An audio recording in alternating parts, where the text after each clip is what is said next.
If you're a bivocational pastor, then this special flash episode is just for you. I'm Pete Mitchell, and in between our regular Church Planter podcast episodes, I'll be bringing you insight and ideas to help our bivo pastors have an easier and more profitable go at it.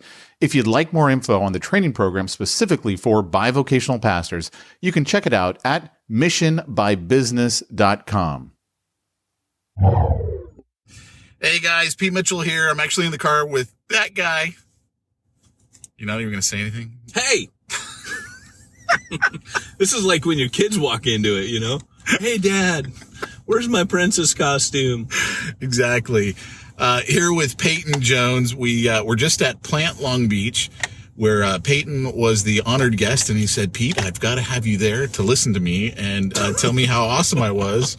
And I need a ride. And I need a ride. And I like the Charger. But he shared a story of... was it the first? Is this train station or? Yeah, it was back. Or was it jump school? No, train station, also citywide training as well. And so he has an assignment that he has all these church planners do the very first week. So why don't you tell him what that assignment is?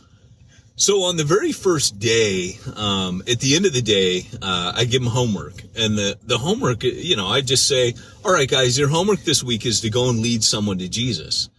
And normally the reaction to that is kind of like they all kind of look stunned. And then they think I'm joking. So they start to kind of smile and look at each other kind of nervously like, oh, haha. And then I say, no, I'm being serious. Like, you actually need to go lead someone to Jesus. And then when they kind of give me that look again, like, what? They look like deer caught in the headlights. And I go, listen, rock stars, I read your newsletters, right? And you're telling people I'm going to go tear this city up for Jesus. Well, the problem is I've just asked you to go lead one person to Jesus and you're balking at it. Well, if I were to maybe tell the next bit of the story, that first time I ever did it, one guy, I just threw out there on a whim. Hey, why don't you, look, it's getting close to autumn. This was September of 2015. I said, it's getting close to autumn. Why don't you, go get a Starbucks Traveler? They're $12. Sit on a bus stop and just offer people coffee on a cold morning. See what happens. And, this guy did it. And this one guy who's an African American in his 50s stopped and kept talking to him, missed his bus twice to work, was totally late to work, but got saved. And so no one else did the assignment except for this one guy. And he said, Peyton, I can't believe it. He shared with the whole class. I can't believe it. He came back week 2 and he said, I can't believe it, Peyton, that people are out there. All they need is someone like me to just be intentional, to share the gospel and to tell them about Christ. And he goes, and that just right there has changed everything. And he's still at it. He's still planning. Stuff like that is transformational. But for me, it's kind of like, yeah, you can't be the rock star and tell everybody like, yeah, I'm going to go tear up this city for Jesus, if you're balking when it's just leading one person to Christ. You know what I'm saying? Yeah, I guess the safety of being up behind the pulpit might be what some people are looking for, but what's really the reason why you're getting into church planning? Yeah.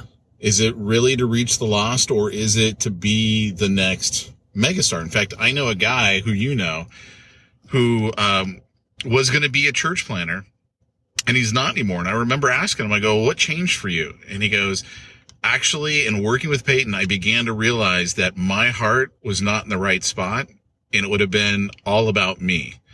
And, creating a church basically that it was all about me as the senior pastor. And that's not the right reason to get into it. He actually had that moment at least before he started his church. But, I was listening to that story today. It was actually a really good talk. You didn't need me there to tell you it was a really good talk. Hey, I just had you there to make sure I was doing all right. And when you knew I was, you fell asleep. And that told me I was right on target. That's true. I did fall asleep. And, but I was like, man, I want to share this with our bivo pastors. I think they'll get a lot of good value out of it. So anyway, thanks for sharing that, Peyton. Thanks for broadcasting this from a very cool car like a Charger. Just a little tidbit. I was saved in a 66 Mustang. Which is a little bit cooler than my car. I don't know. They're about the same to me. I'm feeling this. All right, guys. We'll talk to you later. Take care, everybody.